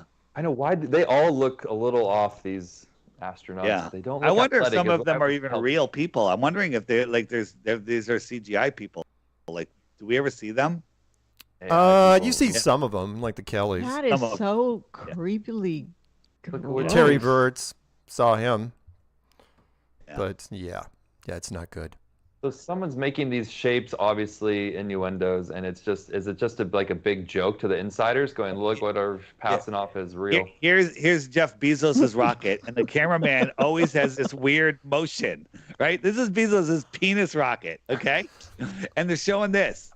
I mean, this is so friggin' crazy. By the way, David, because I've watched your interviews a whole bunch, and the footage that I love that you did, the shot that I love the most, and you show it often, is the rocket coming down and the drone shot from underneath the rocket with that single flame. And I try to tell people, I'll elbow people. It's like, do you not see this? That's a Hollywood cut. That shot doesn't exist in real life. That one, because when it comes back down, because you would never allow a drone. That one right there, that shot, that is straight sci-fi. You would never allow a drone underneath that rocket ever in a million years. And but it looks good. It's a cool shot, but it's like, no. So fake looking though. Edit. So fake. It's so bad. And then it's a giant dong anyway. Yeah. Yeah, it's crazy. Yeah, so, speaking have you of seen this one? Oh, go. This is it landing. Look, this is landing. Watch these people. Watch these people's reaction when it crashes and burns. Ready? All 6 of them. Epic explosion. They don't do anything. Nobody flinches. Wow. It would be like, there'd be like people freaking out. Yeah, or they'd be getting their phones out and like adjusting. But this is an amateur video. This is an amateur video. Not a flinch. Yeah. So we haven't had any whistleblowers, or have we had any people say they were eyewitnesses to these rockets self-landing? Yeah, those are eyewitnesses right there. That's a home video, man. You know, I'm sad to say that Paige, I found out she's a big fan of Jeff Bezos and his rockets because I found a model rocket in her drawer. Dude. Okay. Oh, my God. I'm just kidding. Just kidding. Just Hey, kidding. is Paige asleep? Let's check in with the Let's page check cam. in with the page cam. And I don't encourage anyone to hook up their own page cam. By the way, if you put your That was MetaMask hilarious. in there, you get access to this camera. No, you don't. All right, here we go. Hey Siri, living room lights on. Dude.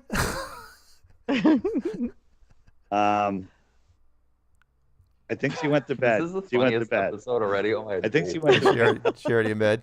She's gone. She's gone. Oh, She's Paige gone. is asleep. She's gone. She went to bed. Living proof that Paige does not make it through the show because she's Hey East Siri, Coast. living room lights off. Funny. All right. You know, the other day I was seeing this video, an old video, and it might have been from 2016. When was it that Neil deGrasse Tyson came out on the world stage and dropped the mic?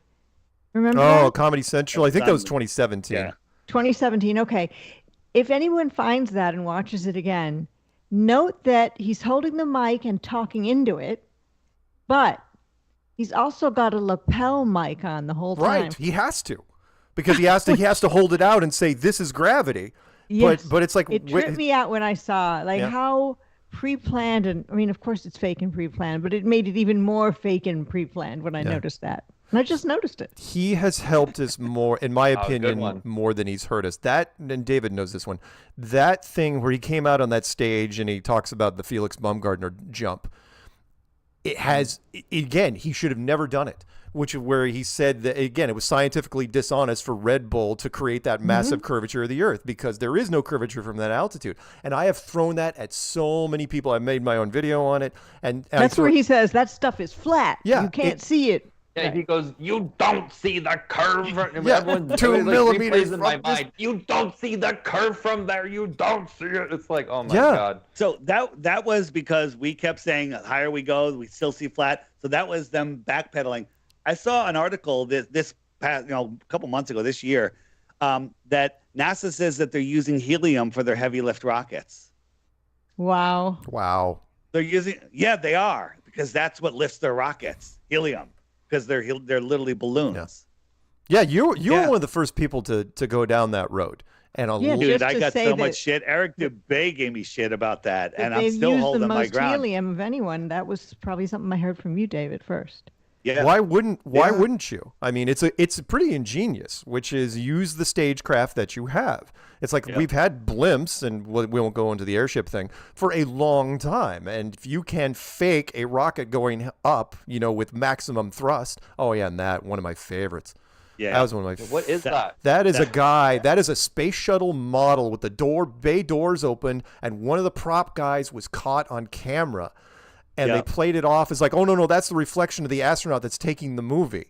And it's like, no, it's Why does not. he look like he has blackface? Like, what is going on there? No, he's just in the model. It's a miniature. Dark. And again, It's a nose. this was way before Yeah. CGI. This was during the 80s when we got away with murder, which was a lot of people like when you look at the was it the Challenger, where they're holding the prop motorcycle helmets, right? And I thought, they're using this for the photographs. They're motorcycle helmets, but they're not. That's not what they're going to be flying with. And when they show the interior shots, they're wearing these motorcycle helmets. You could see their bare necks, and it's like, well, wait a minute, it's not attached to a pressurized suit. That's a great shot. Mark, this is the external tank falling. Yeah. Right. But guess who's filming this? The people on the shuttle. What direction are they heading? Right. At what speed? They're heading up at 20,000 miles an hour. Right. Okay. This thing is free falling. You see that little rag that floats by? Watch this tissue float by. Yeah. That tells you that this is floating and not falling. There's going to be a tissue coming by in about 5 seconds. Ready? Tissue. Here it comes. There it is. Oh, wow. Yeah. Right. Right. So this is a Phase balloon. 3. Yeah. This is going to burn up and deatomize before it gets to those clouds. No. Yeah, to your point, if they used balloons on satellites, because we've gotten really, really good at that over the decades, then why wouldn't you use them for the rockets? Yeah. Why wouldn't you do it? And the whole other thing was satellites, right? A satellite isn't floating in space. It's falling and missing the curve of the Earth as it falls, right? I asked ChatGPT, if something's falling in free space, is there gravity in space? Yes. Are satellites falling? Yes. Is there any resistance? No. Then how come they don't speed up? Well, they do speed up. Then how does a geostationary satellite stay in orbit if it's speeding up? Well, and then it came up, I got it in a loop, and it just kept lying, right? So the whole idea of satellites is ridiculous. All satellite communications, people with satellite phones are connecting to airplanes. Yep. Airplanes have the power source. They have the equipment. We know where they are at all times. Yep, you were one of the. You were one of the first people to suggest that too. Yeah, I had a couple people have contacted me from the telecom industry that says, keep going. That I'm not wrong. That they are using airplanes to route data and calls. So think about this. Are you reaching a satellite 350 miles up that has no power source, that's falling around in the vacuum of space? Just everything about it's ridiculous. Or are you just reaching an airplane? Right. Maybe 10, 15, 20, 30 miles away. Turning a plane into a hot spot was a natural progression of things. I mean, it was necessary. Yeah, it was stupid if they're not doing it. Yeah, and once it's like, let's do it. All the airlines, get them on board behind the scenes, and there's planes in the air at any given moment of any given day. I mean, granted, there's peak hours. Well, how come if you're on a plane, oftentimes you'll pay for that extra internet access to amuse yourself while you're flying, and a lot of times it doesn't work? Oh, it's spotty as hell. Absolutely. But why? But that it shouldn't be. Maybe because we're very close to quote satellites. They're just giving you a very limited access. You're not using satellites. They don't even claim that on the airplane. You're using their thing, and they're connecting to towers. Limited access. They're giving you limited access. But they say they're connecting to towers. When I flew to Texas, I actually made 3 videos and uploaded them all to YouTube on the flight. I had no problem. The upload speed was pretty good too. And flying from the U.S. to the UK, always no connection. Well, that's tougher because there's no towers to connect to. Right. No towers to connect to. Again, so they wouldn't use satellites? Because aren't they using? I mean, I know there aren't satellites, but you know what I'm saying. They wouldn't say that they're using satellites. What about for tracking the plane itself? What do they say they're using? They're using radar. Okay. Yeah, which is why the radar drops off, which is why the GPS is only simulated. And again, one of the first people that when we were talking about the Southern Hemisphere flights, and then immediately I had a pilot contact me, and they say, no, man, it happens in here too. The Northern Hemisphere. He goes, California to Hawaii, it will drop. There are no islands between here and Hawaii. And he goes, it happens all over the place. They just don't tell you about it, and people just shrug their shoulders. It's like, well, just one of those things, one of those weird internet things that it's like, it'll come back eventually. And it does, eventually once you get farther down the road. But yeah. Dave, you're hitting all my fangirl questions, because I wanted to know what you thought about the SpaceX rocket. So we covered that. Those balloons. One of the first times I heard that the shuttles themselves could be balloons attached to the rockets with the little tiny posts that are holding them in place. I mean, I think it was Dave that explained that so well. So it's just crazy. Did you see this section? I've got all the balloon videos in here. Yeah. This section on the app, on the web button page. It's my favorite button, the balloon rockets.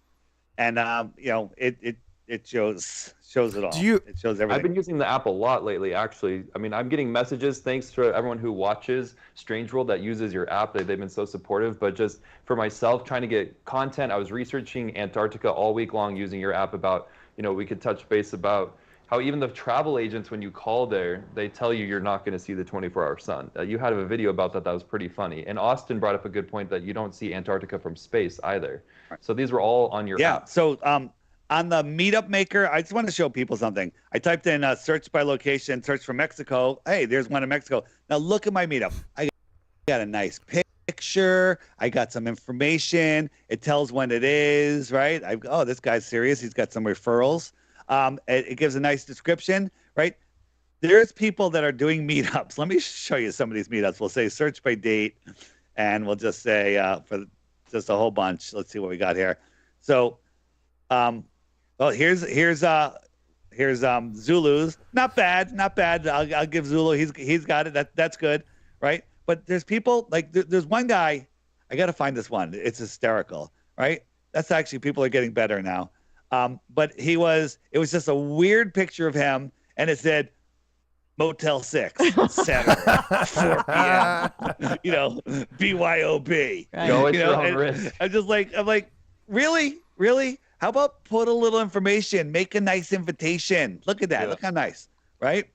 And then people will contact you. So use this. And then also on here, very important, go to the alert me right here and select your location. I have it set for 1,000 miles because I'm interested, but set it for 100 miles. Set it for 500 miles and say, notify me. And that way you'll get an email when someone sets up a meetup and you'll be like, you know what? I think I want to go there. I think I want to go there. And that way you don't even have to look. It'll tell you when there's a meetup in your area automatically. Hey, so everybody go and turn that on. The dating thing is going crazy. You basically created Flat Earth Grinder, so... It's not Flat Earth Grinder. Settle down, young man. Settle down. Turning into Flat Earth Grinder real quick. Yeah. There's a lot of people on here, and I have myself set as 1 year old, so I don't show up in any searches. I'm just checking it, but it's working pretty good. We're just working on making it a little faster. Hey, you got a flat earther only 800 feet away. Let's. Yeah, and if somebody has, if someone has a MetaMask, you can see their MetaMask icon there. And if you ever want to send them some, you just click it and say copy, and then you could send them some dome to get their attention. But you just scroll from person to person. Now, here's somebody on the Meetup Maker that isn't really interested in meeting anyone. No picture, no information, nothing. I'm not gonna go and say, hey, what are you up to? I have no idea who you are, right? They're nervous. Put a picture in there. Put some stuff on your wall. They right? don't want to be identified as flat earthers. Well, they're on the friggin' Meetup Maker. Let's go. If you just go to my profile, let me just show you. Not that it's that great. I've got some stuff on here. I got some friends. I've got some stuff on my wall. I got a little bit about me. Right? People are posting all over the place. Right? They're gonna be posting thirst traps without their faces. Just so you know, I'm calling it now. Paige, you're too good for him. Go ahead. Yeah, she's sleeping. Sorry. She'll listen tomorrow, of course. Dave's gonna be the flat earth billionaire between the app and the dome. Oh my God. Listen, that might be true, but that's not the reason I do it. I know, we know you're the best, and you're all your hard work. You've been taking it like a champ for forever, and so I'm just so proud and happy that this is growing, and you're obviously excited about it, and it is helping people. And like I said, I'm using the app every day now just to kind of educate myself and get through the content and making friends, and it's becoming more and more useful as it grows. So guys, download the app. You won't regret it. Everybody listening already has the app, so don't worry about it. I got to do the dating thing. I got to do that part of the app. Just but here's the thing. Put a nice picture in. Put a couple posts on your wall, things that you're interested in. Fill out your profile, write some information on there, and see if somebody sends you a message like, hi. You start texting on the app. Then maybe you do a video call on the app. Hey, then maybe you meet for some coffee. And then the worst case scenario is you're going to have a new flat earth friend, because all flat earthers can be friends. Right. True. And that's so important too, because you feel so isolated as soon as you get into this. And when you come across the app and you can start talking to people, oh my God, I was just like relieved that I had someone to at least express myself with. But take a little time, make your meetup, make your profile, make it informative, right? Put the keywords in there too. People search by keywords. Like, I want to find somebody that's into bike riding in Connecticut, a flat earther, because I want to go bike riding, right? So put bike riding under your keywords in your profile so somebody can find you, right? Put all your keywords in there, and you'll be able to be found by like-minded people easier. You need to just have the profile so that people can swipe right. This is strange world. This is an app world. Change the topic. It's okay. Again, you keep going down your Dome coin and the dating thing. I don't keep. You guys keep bringing it up. No, it's all right. Eventually, you'll probably get the profiled as like an Andrew Tate, and then, well, who knows what'll happen to you? Whatever. Maybe one day I'll take a whole bunch of flat earthers to Antarctica. There you go. Right? As the first observation.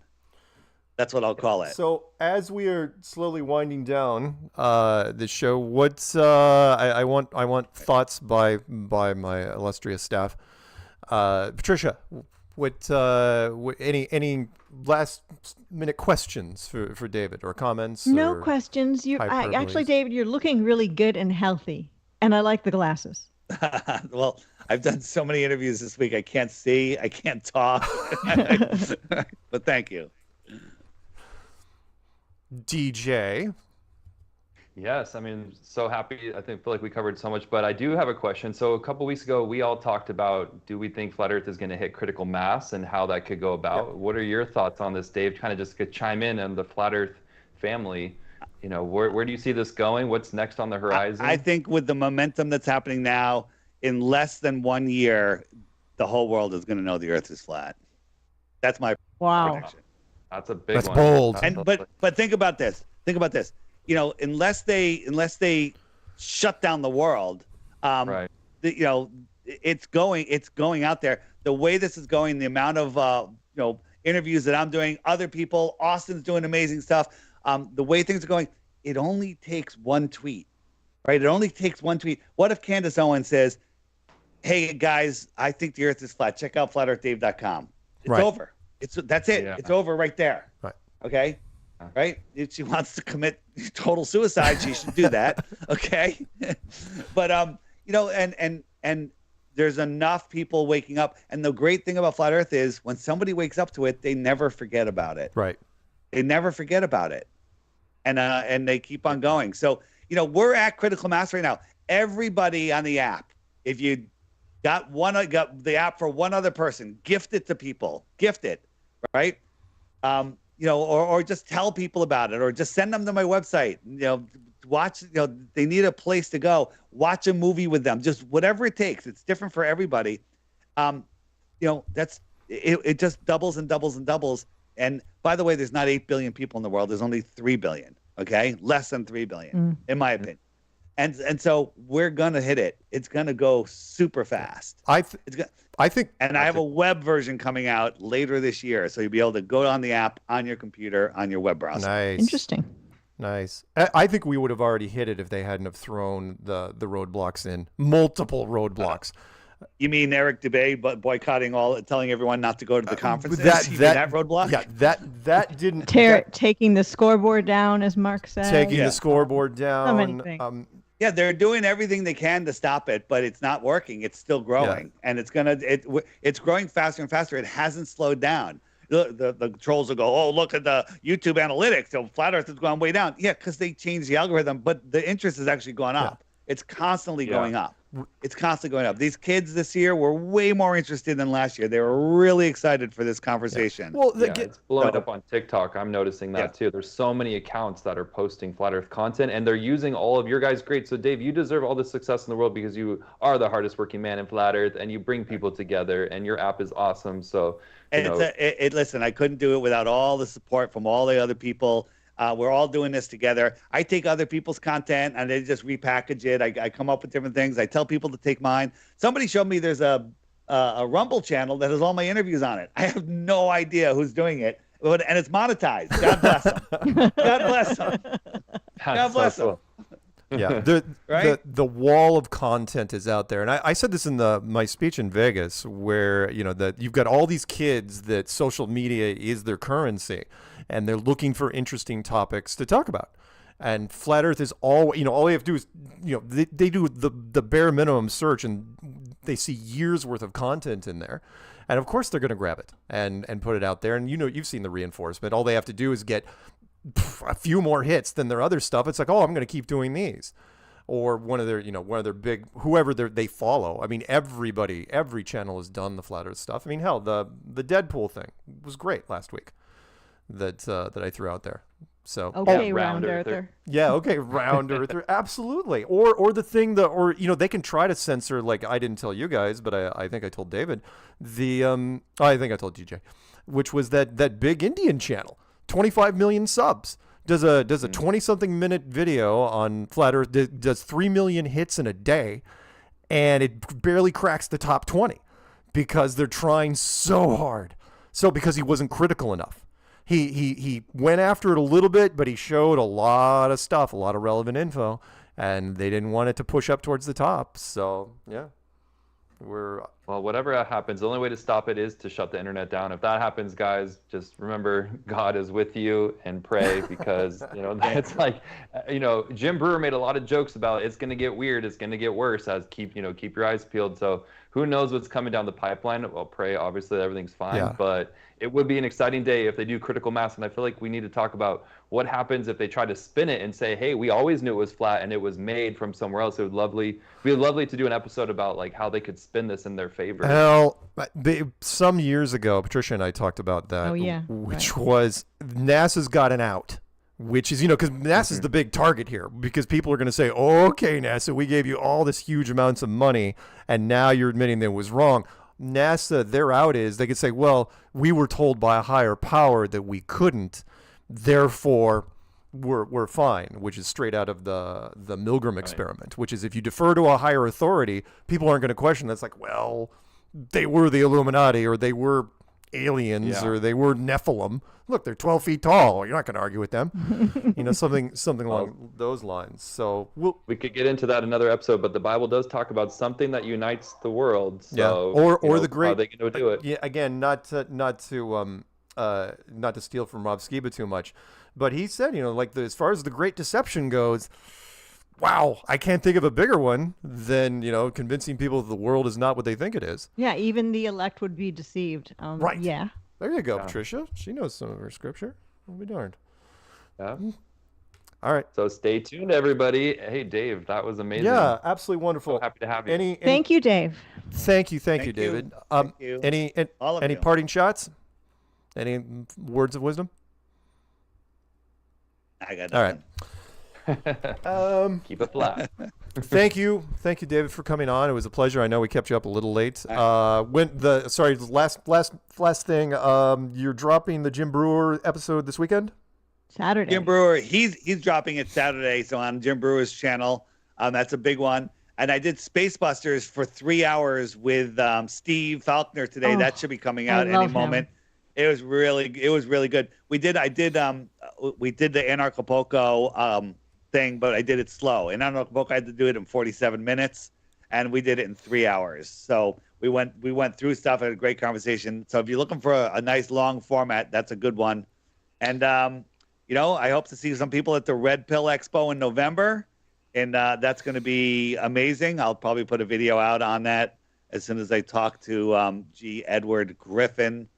And that's November 16th and 17th. And then there's some extra stuff on the 18th. But in Tulsa, Oklahoma. Never been there. There's not much to see. I've been there. Okay. It's not great. It's Oklahoma, man. I'm going to go to the airport, to the convention center, to the airport, and back home. Peanut's out there. So when's that? Peanut? Is Peanut even real? Come on. Dude, you were in a hotel room with Peanut. You were playing cards with Peanut. You were doing a magic trick with Peanut at his hotel room in Dallas. Peanut's the man. Oh, I sat there and watched. You know who Peanut is. I do? Yes. Okay. The top. Sorry. No. I'm going to drop this hint before we go to our music break with Alex Lowry. Listen, I didn't even know who DJ was until Paige pointed it out to me. Oh, thanks a lot, Dave. Nice. No, I just didn't put it together. Okay. She goes, the gay guy. I was like, he's gay. Oh, right? I was like, what? I thought he was just really a nice guy. Her and I were messaging on Instagram. She's so cute. Oh, God. All right, that's it. Enough. Hey, so we do our outro music to Alex Lowry. You already know that. You don't have to stay for the music. If you want, you can switch to the page cam, or you can do whatever. But she's sleeping. You have to dance, Dave. Or you could, if you have any special effects or you have any montage videos you want to fire up, we're going to. Oh wait, before we go, we're going to be back here next week, same flat time, same flat channel. Sorry for the audio problems in the beginning. Hey, look, do what I can. Say goodnight, Patricia. Good night. Say goodnight, DJ. Good night, strangers. Stay curious. And say goodnight, David Weiss. Good night. All right. And now we get to listen to Alex Lowry, who I don't really like very much, but And he's in the chat. So. Oh, he's in the chat? Oh, then I love Alex Lowry. This is my favorite part of the show. Hot sex.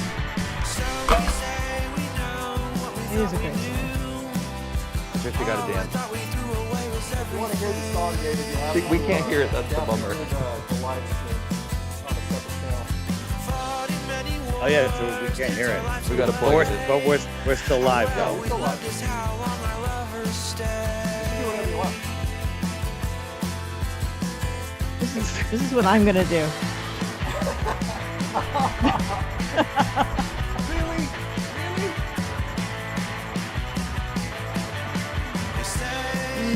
You hold up the I know, but they're right here. All right, good night, everybody. Hi, David. I can find the exit button. I was leaving, but I can't find it. I have too many windows open. I'll let everyone see the cam. I am. I can't. Literally, my Skype won't go up. Won't show up. No, oh, there it is. There it is. Peace. It won't go. It's the button. Do I need to kick you out again? Yeah, kick me out. Kick me out. I know if I kick him out, I might lose the whole screen. Right. Literally, none of my buttons work. No, just hit the camera and get the microphone. I get the camera, the microphone, the red button, and the Okay, close how about button on this? the top doesn't work. Wait a minute. For old I can- time's sake, I can go. I just kicked him out. Guys, did you just do it? Yeah. And he's frozen. Perfect.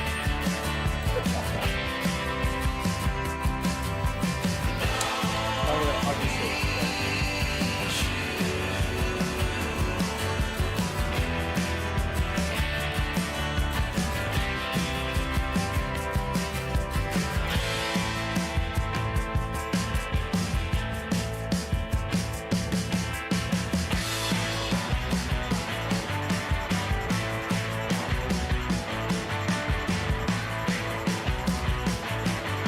They say that Mars is close as it's ever been.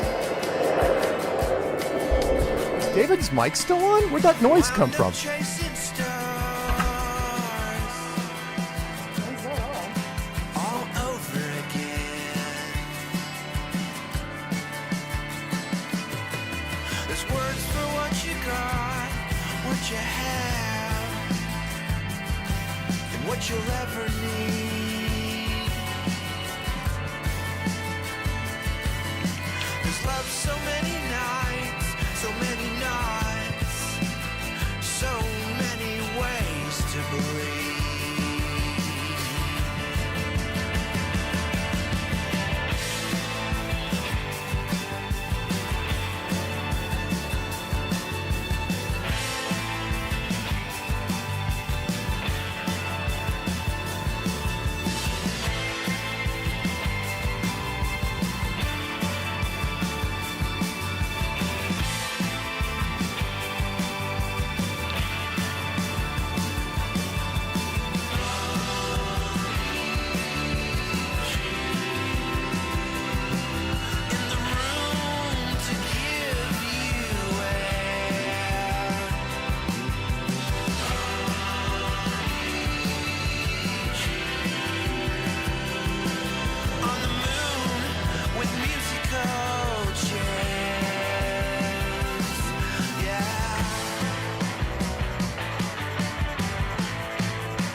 Paige needs to get into her PJs with her cup of cocoa and her 6 marshmallows. Night, Mark. Yeah, I've changed the ending, and there's going to be a montage now that we're going to put in the 4th square. Mike Jack. Jack. You realize it's the same link. It's going to be a slide, and I left I changed the Yeah, I ending know I for should you, paste DJ. it somewhere, I think. It's going to be my favorite slide montage. But it's Big O every second. Yep.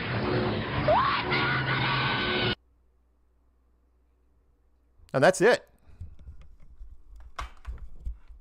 Well, that's how we end.